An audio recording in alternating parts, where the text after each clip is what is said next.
Going on left, right, out. We're going to start off. I'm going to get right into it and start talking about some things. Big news today is the recall election in California, which I'm sure you've heard about, because it's a big deal. I mean, many of us in these other states, we have dealt with California refugees, and it's been like kicked up into overdrive over the last couple years with the COVID deal, because California has gone completely off the rails, and it's just been an excuse for people to leave and to go in these other states, especially in the Rocky Mountain area, and then you couple that with Texas and Florida. It just exacerbated that that push. Now, what happens is they end up bringing their culture with them and changing the culture of the states they end up going into. And you can look at Colorado as a perfect example of that. Colorado was a very Western, secure, conservative state. But what I mean is, like, what really baffles me. I mean, I don't mind if you want to smoke pot or do any of that stuff, and it doesn't directly affect me. I like those freedoms are cool. I don't do it, but that's on you. But when you come and you change the culture, you come and buy up and break up these big ranches that are part of the landscape. You build your little houses everywhere, which are supposedly green environmentalists, and yet you're popping up these little houses in the middle of the vistas that I used to love to look around at, in the places I used to traverse and hunt and fish and do all that jazz. And now there's some jackass's home there. He's from California, and it's his whatever vacation home, or maybe they're back living there. I don't know, but then they vote that way. And like I said, the Western heritage that comes out of those states is, pretty much just reminiscent of the past. You can go to a museum now instead of actually, living it. And it's seeing in the state that I'm from Montana, and we're starting to see that a lot, and a lot of people have been noticing it. In fact, I know a lot of people call them COVID refugees, but housing markets, it's land markets there, agriculturally. You see the manipulation. You see people coming in there and changing that. But anyway, so this would be a huge impact, not only for the people that are still in California, that want to live in California, but other states as well. It's a huge election. So Gavin Newsom is in a recall, and you got Larry Elder, who is pretty solid dude, and he's a hell of a lot better than what they've had in the past. So we look at it though, but here's already headlines out the last couple of days. California Republicans shocked to discover they've already voted in the recall election. This goes back to this whole voting thing, where you got ballots being shipped. They shipped everywhere. People got multiple ballots. People that don't even live in California are still getting ballots. People that have moved, the COVID refugees are getting ballots. It's craziness. And then they've caught people like a drug dealer with a number of absentee ballots. I mean, I don't know how anybody, I don't know how you deal with this anymore at this point. Like, we've rose the flag of, political corruption, election corruption, but yet the stuff still happens. I don't understand why there can't be there has to be something done. I guess maybe it's past the point where of no return. I don't know. But like, I'm looking here, there's a Torrance, California. Torrance police busted a drug with thousands of recall ballots. I mean, that negates maybe your ballot. I mean, I'm for damn sure they're not going for Larry Elder. I'm almost sure. Those are Newsom votes at the very least, or as highest bidder. And the same here with all these Republicans.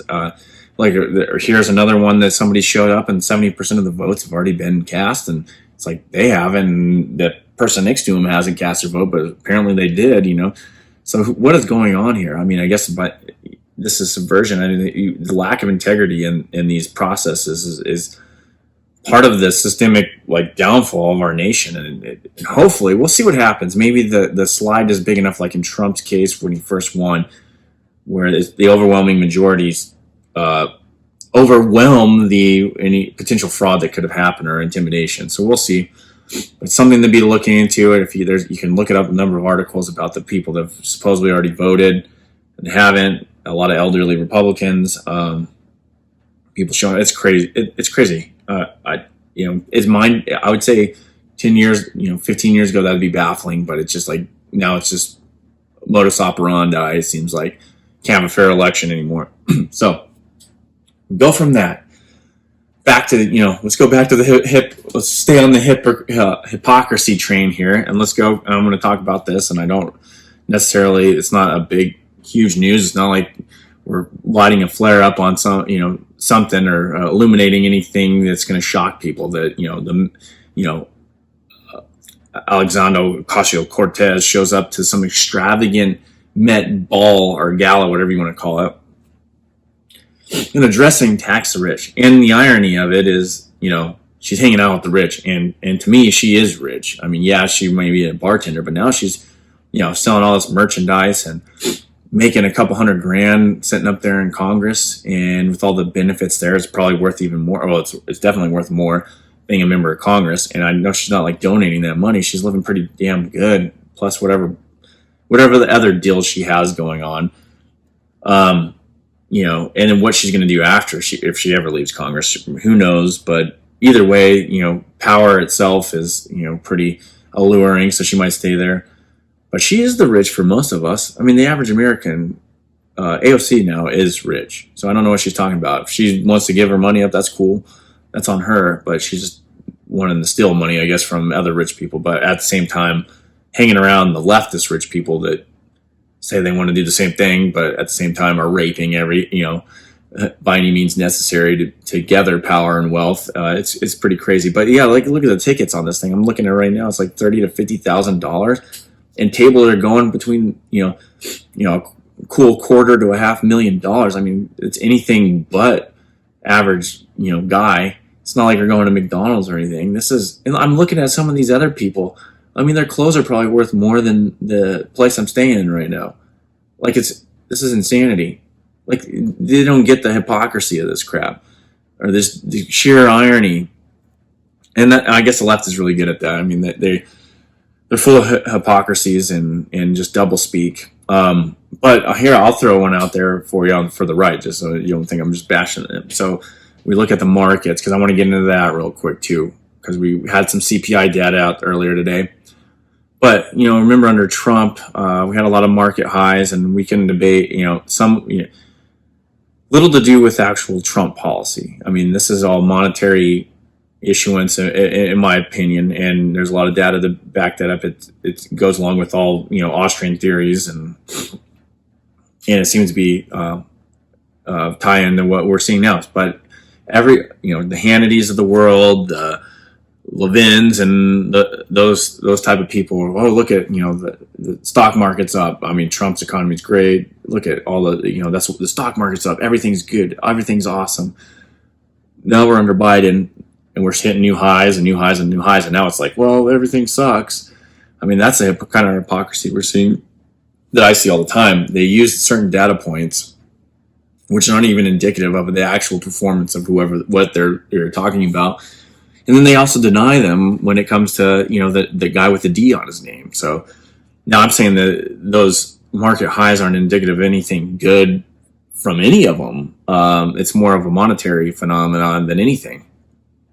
And the current, that is inflation, and usually it's systemic. You see it in the stock market. And here's an interesting thing, like Venezuela. So Venezuela has arguably had a huge crash, right? Well, it wasn't in their market, their stock market. It like skyrocketed, because you can have a crash up too. It depends on the monetary and fiscal policy you take. So, are you going to cut spending? Are you going to reduce your overall money supply to more reflect the productive capacity of the economy, or are you going to do the opposite and you're going to spend fiscally and also up money supply in relation to your productivity? So you can have a crash up or a crash down. I would argue, and a lot of the Austrians argue, that the crash down is actually more effective because it clears out bad investments, where when you crash up, you still are incentivizing horrid investments, malinvestments, allocations of capitals that normally wouldn't be there,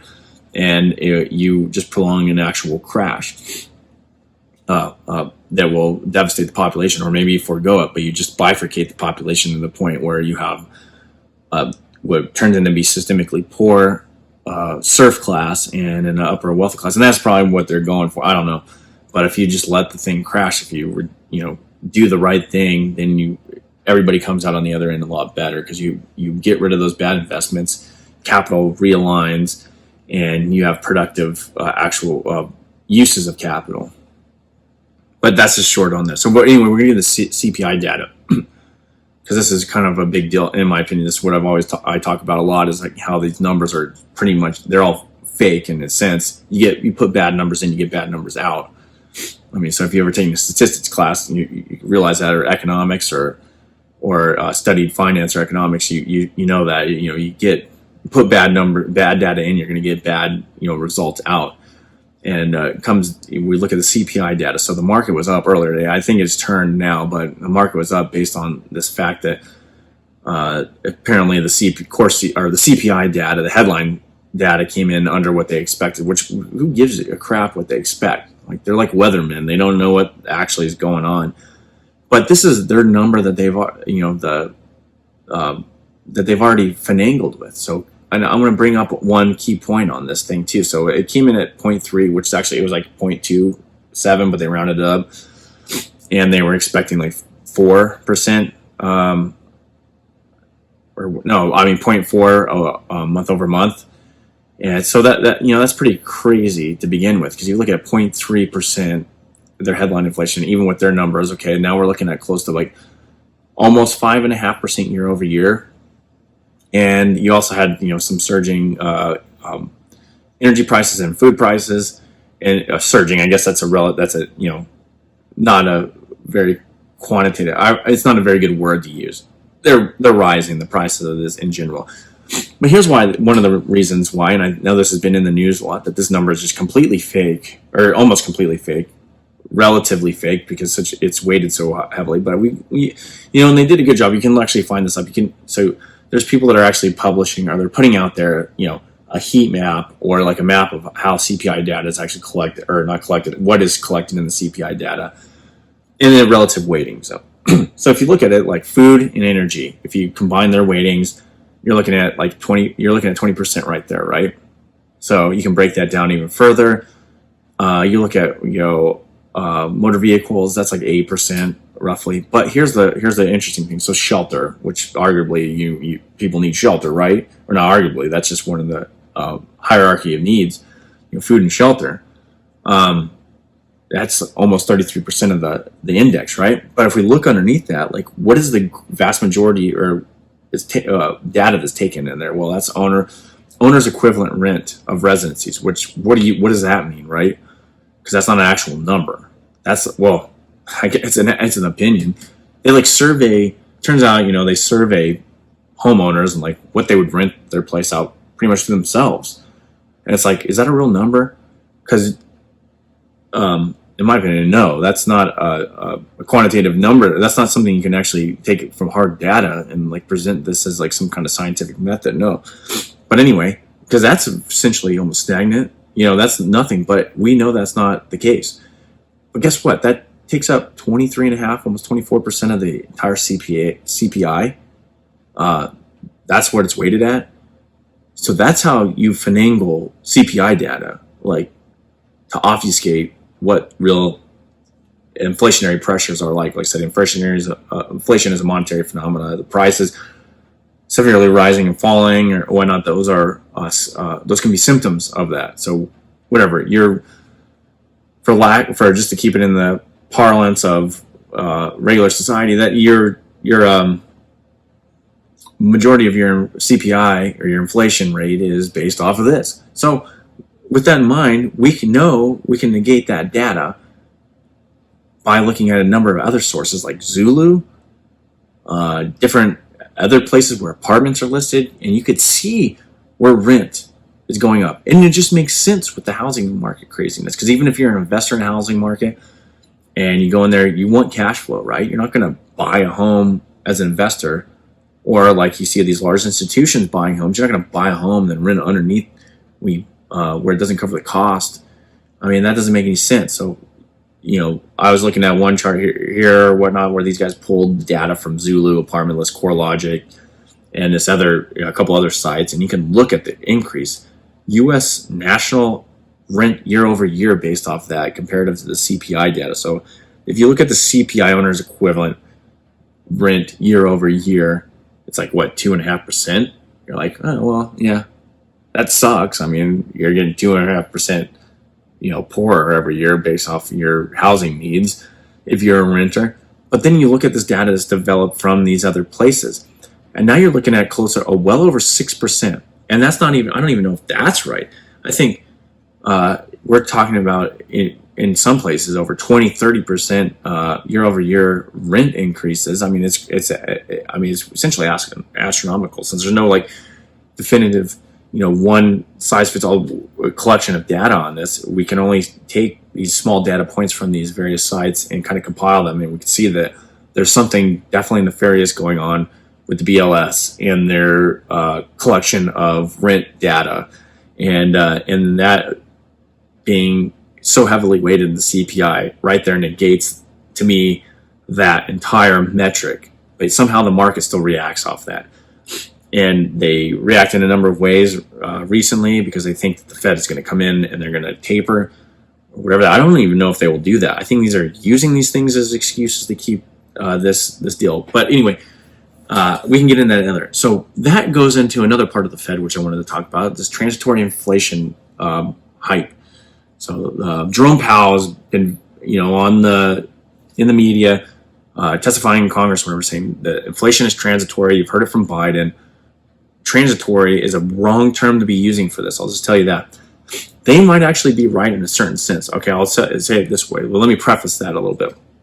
They're saying transitory inflation, and what we think of is like, okay, well, right now prices are rising, but they're going to go back down because this is only a temporary blip, right? And I think that's the way it's been portrayed to everybody.